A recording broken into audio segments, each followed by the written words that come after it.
for this Life Perspectives talk show, I'm the peace ambassador. I'm basically a peacemaker, and for me, in whatever I do, I always believe in maintaining peace and harmony. That's something that's very important to me. So in terms of relationships where there's any conflict or any misunderstanding or whatever it is, I always believe that someone has to make the first move. And I always believe that in my case, I usually will make the first move. So I'll always be the first one to say I'm sorry, or I'll try ways and means to reconcile back to the person, because in any conflict situation, you find that if both parties stand their ground, then nothing is going to move. Because usually it comes from the perspective that both parties will think they're right. For example, let's say my wife and I, we had an argument, I'll think I'm right, she thinks it's right. So if we maintain at that, at that sort of perspective, then you find that nothing will change. Then both parties are just going to get deeper and deeper into the whole conflict. So I just feel that someone just has to make the move, because to me, after much thought, I always feel that it's not a question of being right, because everybody have their own, perspectives, and so I may be right in certain areas, she may be right in certain areas. So there's really no point in trying to determine who's right and who's wrong. So on that basis, I'm usually able to make the first move to try and reconcile. Even in a family, there's conflict between my children and let's say my wife. I always try to step in and do that and let the relationship, so that there's healing in the relationship. And for me, I find that I find it very easy to forgive. You ask me at this point in time, or any point in time, whether there's someone I do not forgive, my answer is no. Because I always feel that there's no point holding grudges and keeping things within inside. I also like to talk things out, and that's how you heal relationship. You need to talk about it, because if you just keep it inside, it's just going to eat at you, and then things just going to rot, and then it just you aggravate the whole situation. So where I'm coming from is that I believe that someone has to make the move of able to say I'm sorry, and to try and to start the whole reconciliation process. And the other thing is that we must be able to forgive easily as well. And if you do that, I believe that it's quite easy to achieve healing in any sort of relationship matter, any conflict, any misunderstanding. Healing can take place. So that's where I'm coming from. Good relationships start off usually with romantic relationships, right? People start off by falling in love, getting married, and then having children, and then the things go on.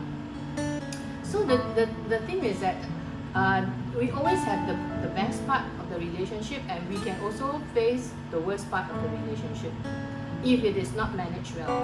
So that's why today our topic, we call it healing relationship. So for me, I want to cover this area in relationship. For me, when we talk about healing relationship, for me, I would like to come in these 4 areas. One is, I call it heal, H-E-A-L. Heal, H for me is to hear each other out. So, we need to be able to really listen to the other party, lend our ears, our heart and our emotion. Because, you see, sometimes it could be just a misunderstanding, a miscommunication, or again, it comes back to perspectives. How the other party see it and how you see it. So that's why conflict happens. And the second area, E, is empathy. We always do this with empathy and with love. So if we come from the area of empathy, we have to empathize as to what this person is going through. Maybe this person may have been very badly hurt. It could be, relationship or misunderstanding with a colleague, or it could be spouse, or it could be children, it could be anywhere. you know. So if with empathy we are willing to listen and to talk it out, we can do something about it. And A for the third letter that comes from heal, to take action. So the thing is that we have to take the action to change. So if the other party is willing to change, or the other party, two parties, one of us or two of us are willing to change, definitely we will be able to come together and agree on something and to move forward, and make things better. And of course, the last letter, which is heal, L, to me that is love, So in everything, if we do everything from the angle of love, I think it can solve a lot of things. In any area we need to solve in conflicts and all that, if we express it through our feelings and our unconditional love, definitely it can be healed.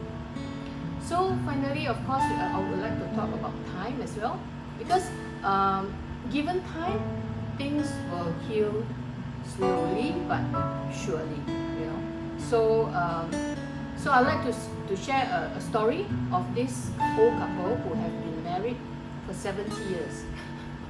They are already 95. Both of them have been married for 25 years. So a lot of people always ask them, what's your secret? Both of you, what's your secret to stay married for so long?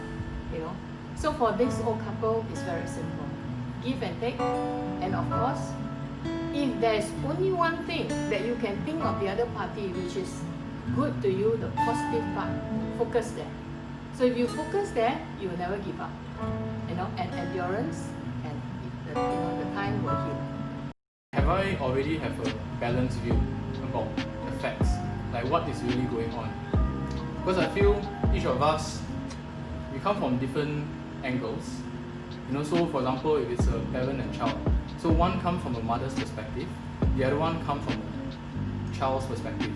So obviously there may be certain things that you may not see eye to eye.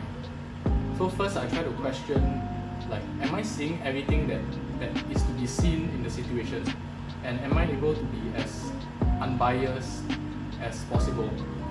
So for example, one thing I thought about is like, let's say there's a couple who's married, they have kids. So one day the wife comes home from work and then she's very excited. So maybe she's a bit late and then she goes to the husband and says that, hey, you know what? I met someone interesting today and I bought 4 insurance policies. And these policies will actually cover our family members, so that no matter what happens in life, we're actually well protected for and well covered for. So immediate reaction is not always the case, but sometimes the immediate reaction of the partner, maybe to look at the wife and then say, hey, that's an additional don't know how much per month. Do you think money falls from the trees? Do you think I print money? Like, do we even need this policy? We're going to be locked in for 10 years, 20 years, etc. So in that moment, obviously the wife will feel hurt, because like the reason why she did that most of the time is because of good intentions. She feels that she wants to do her part, so that regardless of whatever we cannot predict and things happening, the family will be provided for at the most basic level. You don't need to fight for food and shelter and clothing. So however, for the husband, he may be coming from another perspective. So his perspective is that I was waiting for my wife to come home. First, she's a bit late, and then she comes home and she tells me that, hey, I'm committed financially, how many more thousands per month, and she didn't consult me about it. I don't even know where she went. She seems very excited, but right now I'm feeling angry. So obviously these two perspectives will clash, and in that moment, unless they are able to hear each other out and be open to the other person's point of view, it will be quite hard for the husband to actually not blame the wife, and for the wife to not blame the husband. Because the wife is like, I went to meet this person and I went through the details, and I tried my best to plan things, and I really am excited about this because it would protect our family. So she came home happy and having done something for the household. So that's why it's important to get that balanced view first. So once we get a balanced view, then the other thing that occurred to me would be honesty. So honesty and vulnerability. Well, what I mean by this is, first you got to be clear about, in a particular situation or relationship, what is it that I'm actually committed to. So once I'm clear about that, then I have to be willing to communicate this honestly, and then open up my listening. So remove my own filters, my own blocks, and listen to what the other party really wants from this relationship as well. So we can see where both parties are coming from. So after that, then you can start to ask, like, is there a match? What are the areas that we can come together for, and what are some areas that possibly will be better working separately. So for this, to illustrate this, I would use an example that comes to mind of, let's say, a friendly neighbor. So this friendly neighbor has a self-improvement program. So he or she tells, let's say so he tells himself that every day I'm going to go out and be friendly to the world. So no matter what happens, I'll do my best to be positive, to be friendly, to be outgoing, to try and engage people. Because I don't know, they may be struggling, and I may be able to actually offer some help, or maybe even just lend a listening ear, and basically make the world a better place. So the intentions are good. However, his neighbor somehow is not that sociable. Maybe for like the past few months and even years, every time they bump into each other in the corridor, so he's like, hi, how are you? How was your day today? Like, I see you came back from work a bit late. And then the other party usually either just ignores, or may even give you a funny look. Like, are you stalking me? What do you mean by come home late today? Have you been watching me? Have you been timing me? Like, what's your intentions? So the other party may have another idea about why you are actually reaching out. They may not think you're trying to be positive. They may think you want something from them. Maybe they think you're trying to sell something, or you're just a kind of suspicious character in their lives. Or they may even just be neutral about you, or feel you're a good person, they can see you're positive, but they want nothing to do with you. Either they don't click with you, or they just don't want to like be friends and always be chatting. So once we have that, then can the first party actually look at things honestly and say, hey, have I done my best to communicate my intentions? Have I actually maybe done something that is a little bit over the top? Like always giving gifts or being too chirpy. So people may get suspicious because why? I don't know you, why you're so friendly to me. So you feel that you already did your part, and it's quite clear that that person just doesn't want to like make friends all the time, and maybe is thinking about things, worrying about certain stuff, and just wants to get to work. So then are you able to see that there is no match? And can we respect the other person's intentions, and the other person's preferences, to say that, okay, so since neighbor doesn't be friend, I can still be cordial with my neighbor, still do my part. Once in a while I may still say hi, but I don't try to force a friendship. Like hey, no, you must hang out with me. No, you must come over for dinner. No, we must say hi to each other every day.